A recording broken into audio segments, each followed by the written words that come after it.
Thank you. How is everyone? Listen, thank you so much. First, please accept my humblest apologies for my tardiness. We sort of got lost at the University of Lethbridge, leaving the university. I'd like to introduce you to Ian Birch. He's my assistant. Please give Ian a round of applause. And Dr. Swan, thank you, David, so much for joining me. We're tag teaming today. Now, Mark, how much time do I have for the presentation, question, answer? For the presentation, you've got about 25 minutes. Okay. And question and answer, half an hour. You know what? We'll try to shorten the presentation up. First of all, I'd like to start by saying how wonderful it is to live in the best province in the best country in the world. This is the best place in the world. I know because I was born somewhere else in the world, and I grew up in British Columbia, and I came here as a young person. We have wonderful people. This is such a wonderful province. Now, part of a presentation, we say we have a strong economy here in Alberta, very strong economy, despite government policies. But really the question is, what good is a strong economy if we don't have a strong society?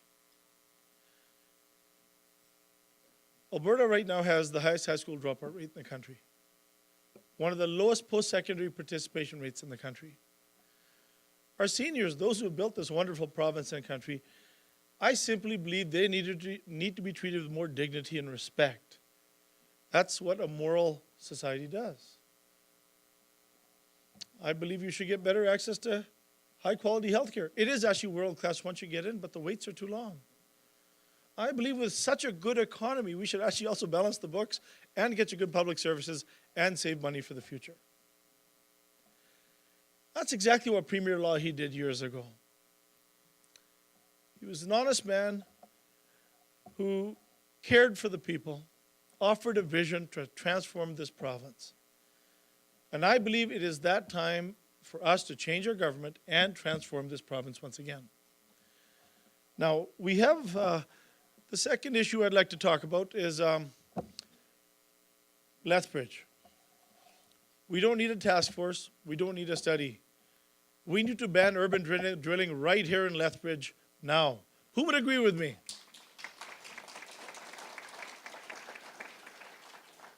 The Alberta Liberals are calling for a ban in urban areas, no drilling in urban areas, no new drilling moving forward. The sour gas wells, this sour gas, if it escapes, it kills. It hurts people. Your property values. Your home is your biggest investment. And this is a time many families, especially seniors, have seen their investments melt in the markets, and you're not getting the pensions you ought to get, and you can't have your property value devaluate. It's going to lead you into poverty. Thirdly, this Lethbridge is a wonderful city. It's growing. And your mayor and town council, your city planners need to be able to plan a city. You can't take 23 square miles and say, we're sorry, you can't develop around here. So for those reasons, the Alberta Liberals said, if we are ever given the opportunity and the privilege of governing this province, there will be no urban drilling in Lethbridge moving forward. So.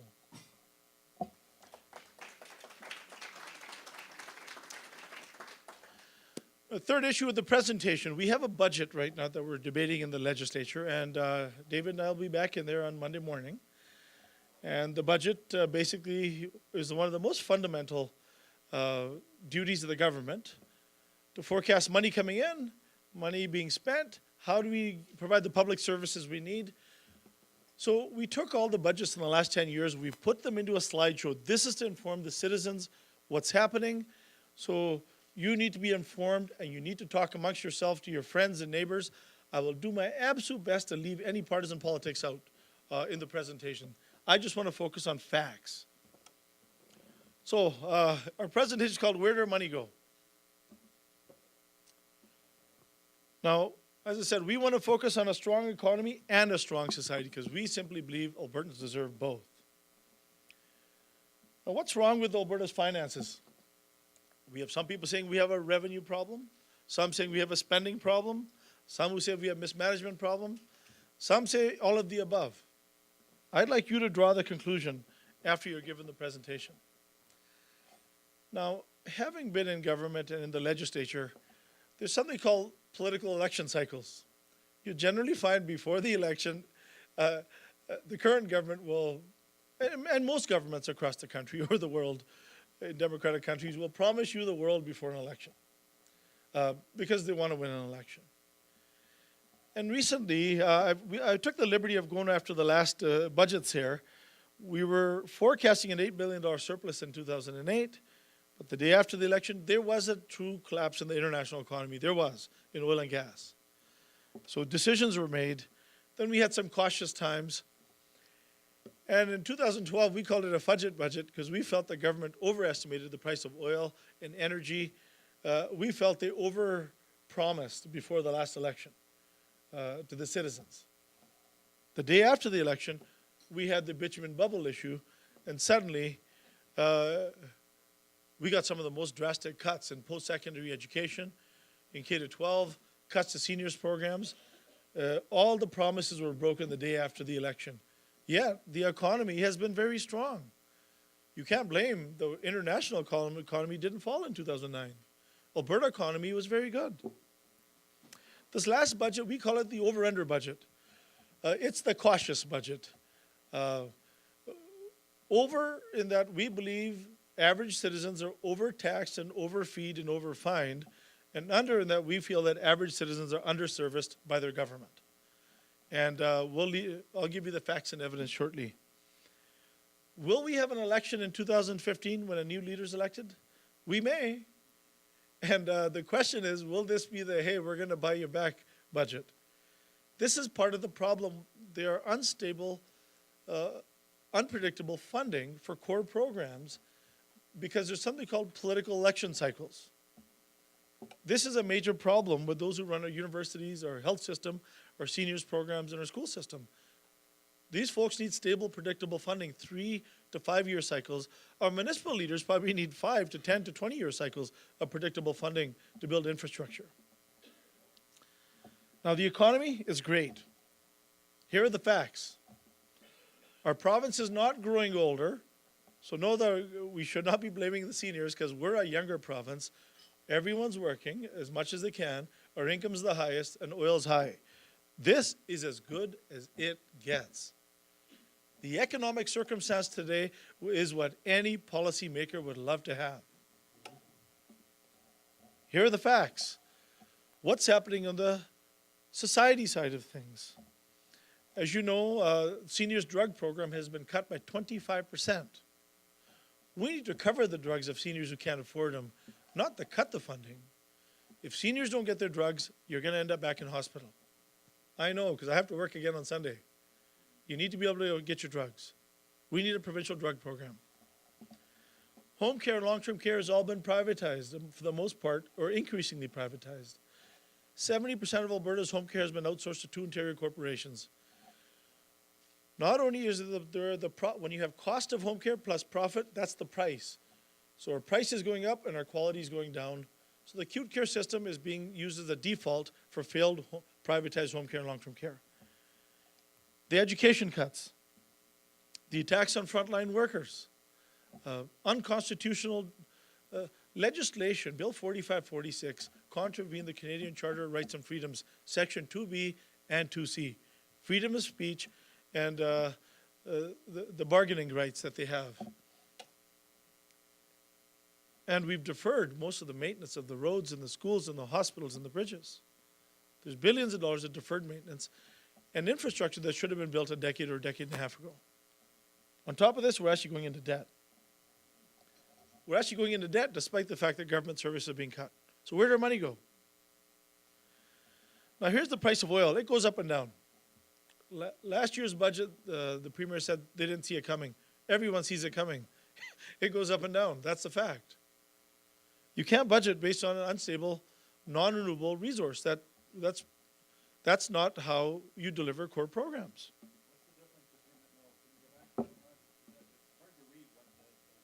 Okay.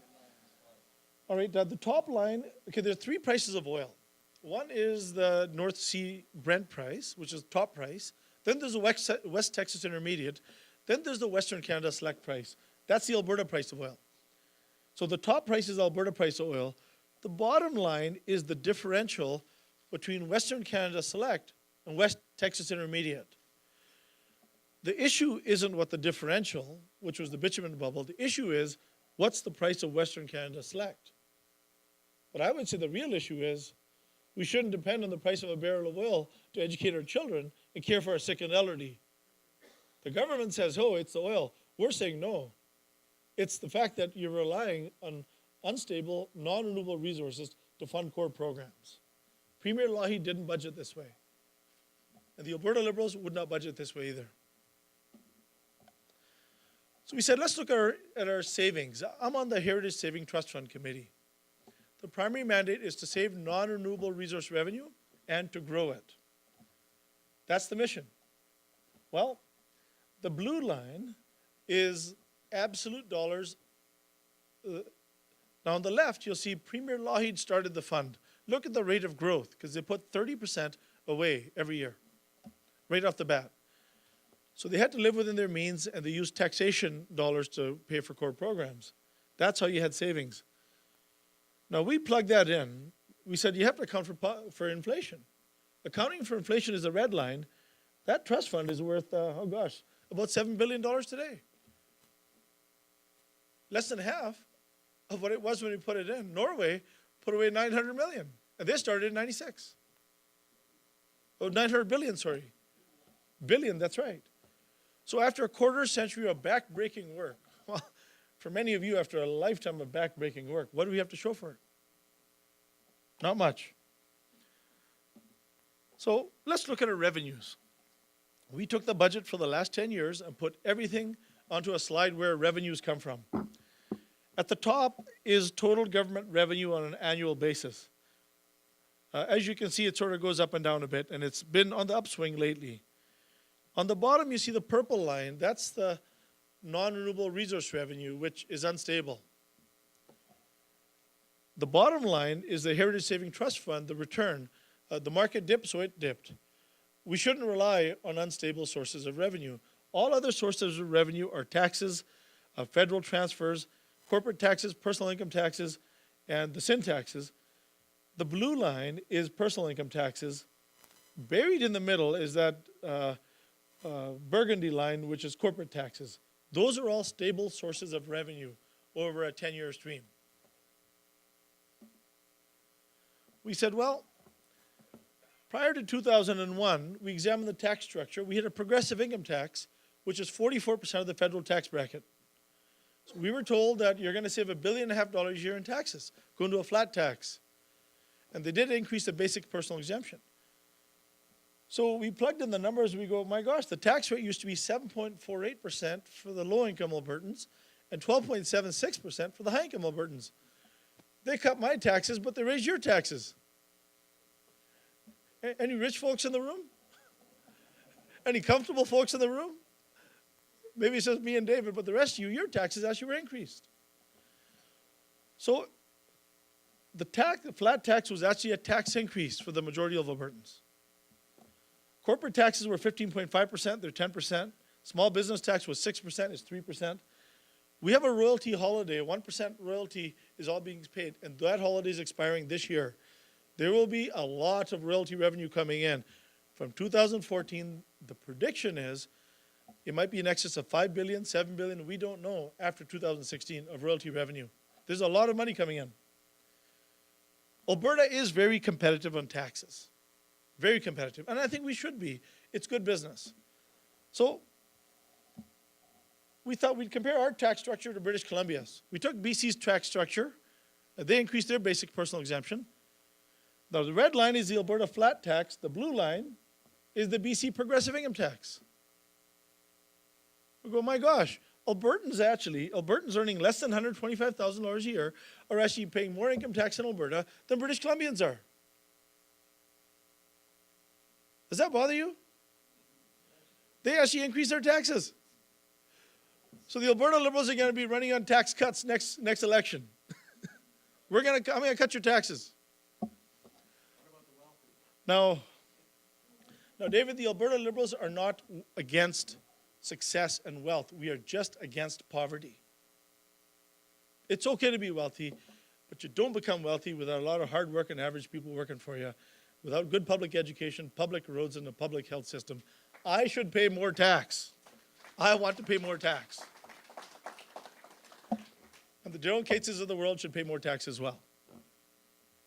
Would you? So who supports progressive income tax policy and cutting taxes on you? Hands up. Who wants to keep flat tax? I like you guys. Well, let's look at tax competitiveness. It's a conservative mantra. And by the way, I believe we should be competitive on taxes.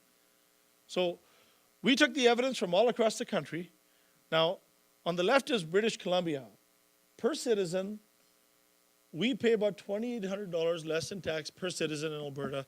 And BC is the second lowest tax jurisdiction. If we had their tax structure, we would tax $12 billion more, would come into government revenues. And we would still be competitive. Quebec is on the far right. I think they tax way too much. The darling of conservative politics in the country is Premier Brad Wall in Saskatchewan. Well, if we had their tax structure, it'd be about $3,600 more per citizen. I don't think we should even tax anywhere close to BC. But I think there's a modest, just a modest adjustment in taxes where we need to stabilize our revenue stream in the government. But that requires leadership. Well, Alberta is right here. Alberta is at zero. So Alberta is in the corner, and BC taxes that much more per citizen, whether it's sales tax or income tax or corporate tax. So Alberta's at the bottom left-hand corner. We are so competitive, it's actually been a race to the bottom. And that's why we're so reliant on the non-renewable resource revenue that fluctuates. This is the problem with whoever the premier of the government is going to be, whichever party, they're going to face this problem. An unstable revenue stream. And every economist, by the way, every economist at the Economic Summit said you have to have political courage and leadership to talk revenue. I want to move on to, any questions up until now? The pictures are good? Okay, I want to talk about spending. So we took all the spending. Now, education, healthcare, and human services, and then there's the blue one is innovation and advanced education. So education combined is about 13 billion, about about 10 billion. So it's basically education, social services, and healthcare. I talk about healthcare a lot. One, because I am a physician. Two, I was in government as part of managing it. But three, it's a high spending issue. We put it into a graph. Well, look at healthcare spending. Look at education spending. It's been flatlined since 2008. And these are absolute dollars. And then there's social services. The other ministries aren't the spending issue. Okay. The top line is the blue line. That's the healthcare line. The burgundy line is the education line. Now, the third line is social services, age, homelessness, seniors. We go, if there's any economists in the crowd, you have to account for inflation. If you actually account for inflation, education has actually been cut since 2008. Now, because they changed how they budget, we can't plug the numbers in because nobody understands the new budgeting procedure from C.D. Howe to the Auditor General. So we couldn't plug the last 2 years' numbers in because we don't know what the numbers are. But the biggest cutback in education was delivered at the tail end of that tail in education, at a time when you have population growth and inflation. I'm going to fly a little bit faster. Here's healthcare expenditures over a 40-year time span and education. Look at that line in healthcare. We were told healthcare was unsustainable by Premier Klein on the far left. Look what happened after the decisions they made in healthcare. Now, we said, well, what happened? In healthcare, the rest of the country didn't build hospitals. We started building hospitals after we closed them and blew them up. The rest of the country invested in seniors. Alberta cut seniors. Guess what happened to the seniors? That's how many days seniors spend in a hospital, or the disabled that shouldn't be there, alternate level of care days. These are wasted days in hospital. Suddenly the hospitals ended up being the seniors' facilities. Well, guess what that caused? A whole crisis in the emergency room, cancellation of all the surgeries, the ambulance crises. The whole crisis is caused by seniors housing, seniors home care, seniors community support program. If you actually invested in home care, a hospital bed cost $438,000 a year in 2009. I don't have the latest data, but it's about $500,000 a year. If you invested in home care, you'll actually save money and deliver better care. We have 500 seniors, actually 550 seniors plugged on hospital beds right now as we speak. That's costing $250 million a year alone, and the whole cascade of delays in care. The delays in care are leading to other extra visits and unnecessary prescriptions. Healthcare used to be $12 billion. Today it's 18.3, a 52% increase. Population's only gone up 14.5%. AHS spending is up 74% from the regions. 74% increase in AHS spending. We were told that this is going to save $700 million a year. It almost looks, bless you, it almost looks like it's costing an extra $2 billion a year going to one region. We have too many managers managing managers. The staff are demoralized. The private home care, long-term care model isn't working. I've given you the evidence. Longer waits, more suffering, more debt. That's what happens. If you can't manage healthcare, you can't run a government. It's the #1 spending issue, 45 to 50%. Your government's going to go into debt, and they're going to cut every ministry, every program that actually keeps you healthy and out of the health system, they're cutting. So what's happening? People are ending up in the health system. You want to fix healthcare? It's literacy and education and community supports. That's how you fix healthcare. We don't need more money in AHS. The seniors are paying the price, and their grandchildren are paying the price. You're not being served. What's wrong with finances? We've talked about revenue, we've talked about spending, talked about management. I personally think it's all of the above. I think it's all of the above.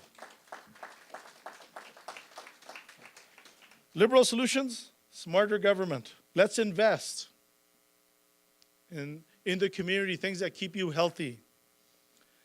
Liberal solutions, let's take a balanced approach. There's a lot of royalties coming, and let's do a forensic audit of the current royalties. The royalty holiday's over. Let's deal with the environmental issues, get our pipelines to market. Let's upgrade our bitumen at home, and let's talk taxes. Let's talk cutting taxes. Let's stop wasting money. We could save $500 million a year.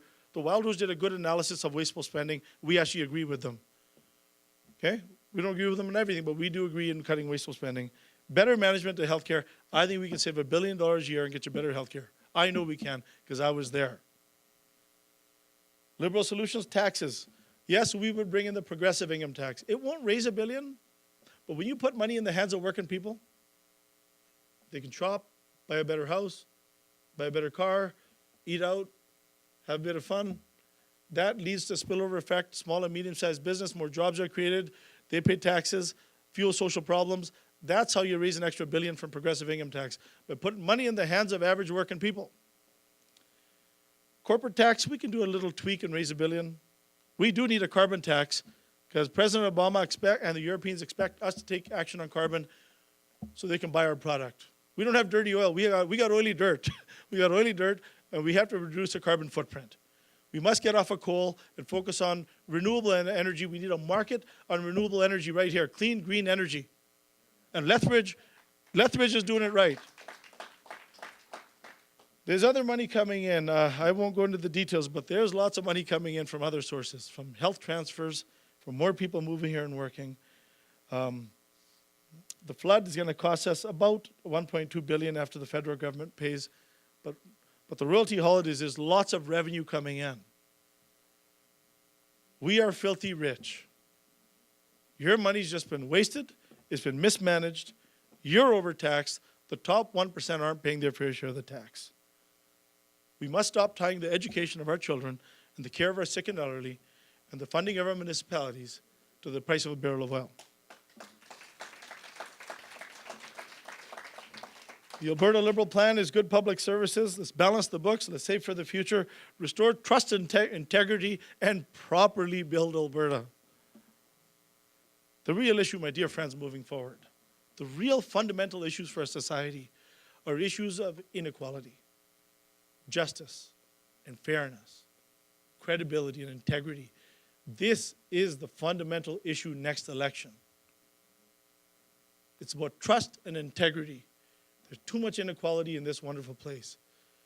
Too many working families are moving into poverty. Too many seniors are going to go into poverty. Poverty leads to poor health. Poverty and poor health leads to suffering. This is not the hallmark of a just society. This is what me, Dr. Swan, and the Alberta Liberal team strive to build, a fair and just society where we are all created equal. We should all have access, equal access to healthcare and education. And it's okay to be rich, but don't forget where you came from. Thank you very much. I'm open to questions.